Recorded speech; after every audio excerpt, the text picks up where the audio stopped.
अस्सलाम वालेकुम। मैं बना रही हूँ आज बाज़ार जैसे पकोड़े। जैसे हम अक्सर लेते हैं उनकी चटते हैं, पकोड़े भी लेते हैं, तो वो साथ हरी मिर्चें भी बना रही हूँ मज़े के पकोड़े। और सीक्रेट है एक, वो भी मैं एक सीक्रेट है चटनी का, वो भी मैं आपको बताऊँगी चटनी कितने मज़े की बनेगी। सब्सक्राइब करिए मेरे चैनल को, जो इसके साथ बेल है उसे दबाना मत भूलिए, ताकि मेरी हर आने वाली नई वीडियोज़ आपको मिले।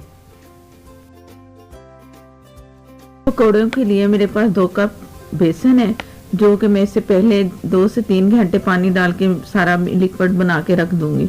इससे जो बेसन है बहुत अच्छा सा फूलेगा, बहुत खस्ता करारे से पकोड़े बनेंगे। ये भी एक टिप है इसके लिए, बेसन के लिए।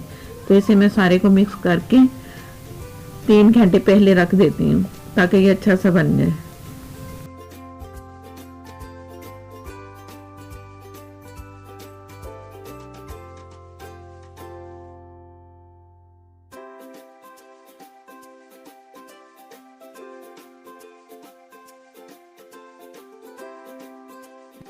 अब ये बेसन बहुत अच्छा सा हो गया है, और इसका जो जिस तरह मुझे चाहिए, जितना कि पतला उतना ही है।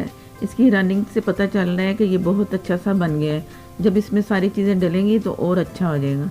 ये कुटी मिर्चें 1 टीस्पून, इसके साथ सूखा धनिया है कुटा हुआ, और अनारदाना है मेरे पास 1 टेबल स्पून, या खाने वाला बड़ा चम्मच मेथी, और लाल मिर्ची मेरे पास 1 टीस्पून, 1/2 टीस्पून हल्दी, इससे कलर बहुत अच्छा आएगा, और नमक हस्बे जायका, अजवाइन आधी चमची, हरा धनिया, हरी मिर्चें, प्याज 2 बड़ी मैंने मोटी मोटी सी काटनी लंबे स्लाइस में, तो ये इसमें अच्छी रहेगी। प्याज लंबे लंबी मोटी सी कटी। बेसन मेरे पास रेडी हो चुका है। 3 घंटे मैंने इसे सारा पानी मिक्स करके अच्छा सा लिक्विड सा बना के रख लिया है, और इसे मैं खूब फेंट रही हूँ, इसलिए कि इसमें बबल आएंगे तो उतने ही अच्छे पकोड़े बनेंगे। ये भी एक टिप है पकोड़े बनाने की। तो इतना जितना हाथ से हो सके आप इसे ब्लेंड करो, ताकि इसे बहुत अच्छे से फ्लपी से पकोड़े बने। यह बन चुके हैं, लिक्विड भी अच्छा सही बन गया है बेसन का।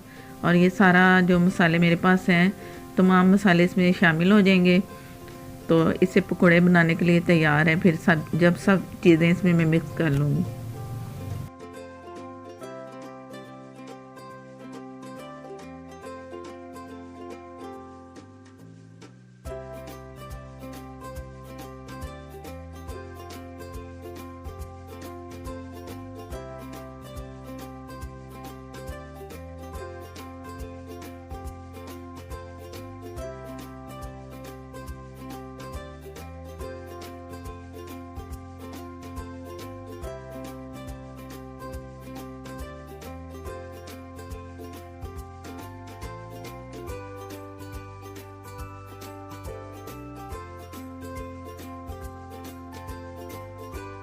पकौड़ों के लिए बेसन तैयार है, तो अब बनाने की तैयारी करते हैं। चलिए बनाते हैं खस्ता मज़ेदार से पकौड़े।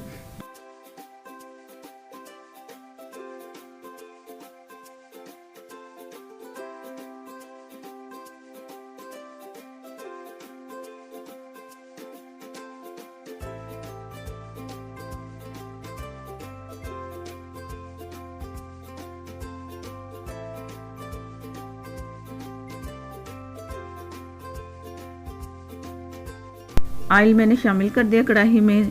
चंद कतरे मैंने इसमें सिरका डालना है, जो कि पकौड़ों को खस्ता भी करेगा, और उसमें इतना घी भी नहीं जाएगा। ना घी इतना ज़ाया होता है, ऑयल हो या घी, तो बहुत ही अच्छे से पकौड़े बनेंगे इससे, और ऑयली से भी नहीं होंगे। और आग मैंने बिल्कुल दरमियानी की हुई है, ताकि मेरा घी आस्ता आस्ता से गर्म हो जाए। तो जब ये तैयार हो जाएगा तो फिर इसमें मैं पकौड़े बनाती हूँ। हाथों से अच्छी तरह मैं इसे फेंट रही हूँ, ताकि इसमें बबल आए, तो पकोड़े अच्छे होंगे। और ये अच्छे पूरा हाथ भर के तो हाथों से छोड़ते जाने पकोड़े, ऐसा आस्ता आस्ता उंगलियों से छोड़ते जाने। एक जगह पे नहीं करना, ऐसे बिछा के करना है, तो बहुत अच्छे से नज़र आएंगे पकोड़े। एक जाल सा बना होगा, ये जैसा कि जाल नज़र आ रहा है आपको, इस तरह का बना होना चाहिए। पहले आग तेज़ थी, अब मैं इसे कम कर रही हूँ दरमियानी आग पे, और इसे अब मैंने पलटाना नहीं है फ़ौरन ही। जब मैं देखूंगी इसमें कलर आ रहा है नीचे से पकौड़ों का, फिर मैं उसे दूसरी साइड इसकी पलट दूंगी।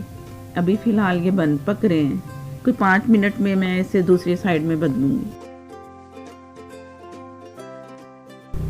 ये तैयार हो रहे हैं पकोड़े, मैंने साइड बदल दी दूसरी साइड। 5 मिनट के बाद मैंने टाइम देख के फिर मैं बता रही हूँ ताकि आपको भी समझ आए। तो आप दूसरी साइड भी तकरीबन इतने ही टाइम में होगी, तो आस्ता आस्ता पकने दें। आग इसकी दरमियानी रखी है मैंने, बहुत तेज़ फुल नहीं की। फुल करूँगी तो ये जल जाएंगे और अंदर से भी कच्चे से रह जाते हैं या नरम नरम से। तो आग का ख़ास ध्यान रखना है कि दरमियानी सी हो, ज़्यादा तेज़ नहीं करनी, ताकि पकोड़े हमारे बहुत अच्छे और क्रिस्पी से अच्छी लुक दें, कलर भी अच्छा आए।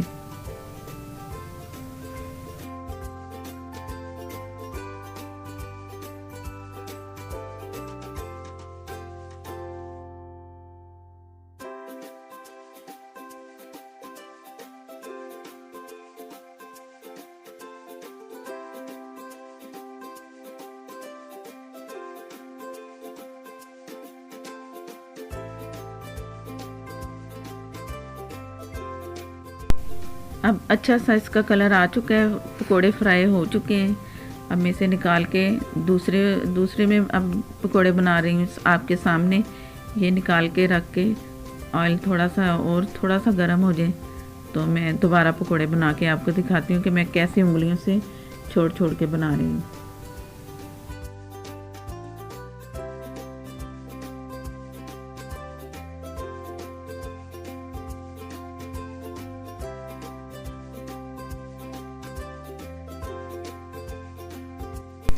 अब मैं ये दोबारा से बता रही हूँ कि कैसे मैंने बनानी है, कि उंगलियों को ऐसे छोड़ छोड़, ये हाथ भरा और हाथों से ऐसे मैंने उंगलियाँ ऐसे उंगलियाँ चला रही हूँ, यूँ करके छोड़ रही हूँ।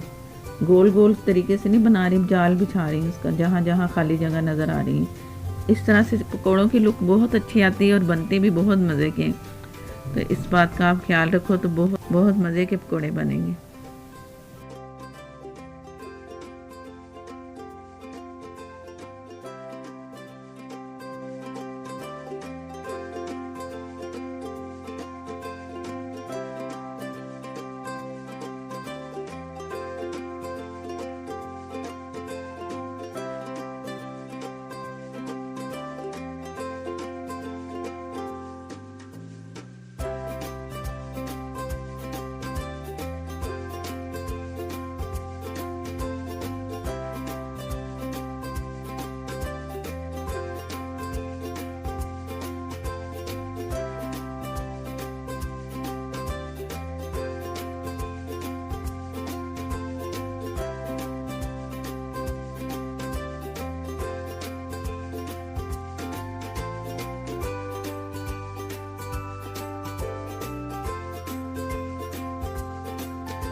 ये मेरे पास बेसन है जिसमें मैं रोल कर रही हूँ। पहले रोल करूँगी, फिर उसमें बेसन के लिक्विड में डिप करूँगी। इससे बहुत अच्छा से इसमें वो सारा बेसन लग जाएगा, नहीं तो वो स्लिप होता है उससे। तो इससे भी सही रहता है जब सूखे बेसन से इसे रोल करो। ये बेसन लगाया मैंने तो बहुत अच्छे सा बेसन इससे लिपट गया, ये इनके लग गया बहुत अच्छा सा, और बहुत अच्छी सी हरी मिर्च फ्राई होगी। इस तरह मैं सारी मिर्चें फ्राई करते जाऊंगी।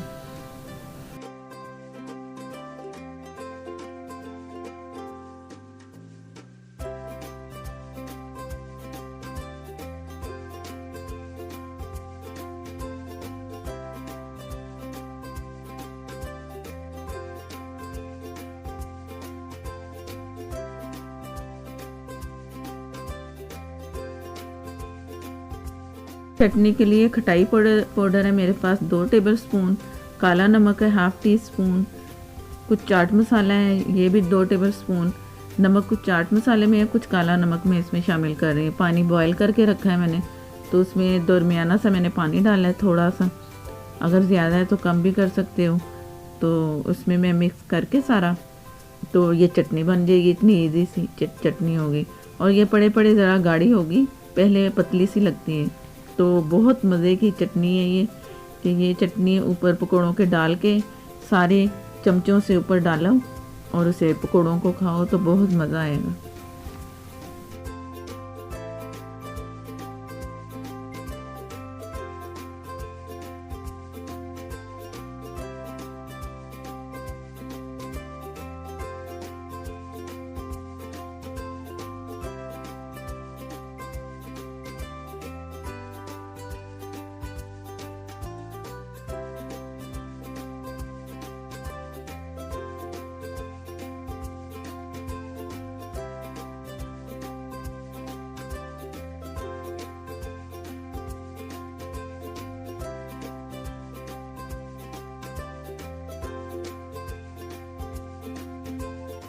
पकोड़े तैयार है, मज़ेदार क्रिस्पी खस्ता पकोड़े, बहुत ही मज़ेदार। मौसम भी आज बहुत अच्छा है, बारिश खूब हो रही थी, तो मैंने सोचा पकोड़े बनाऊं और शेयर करूं।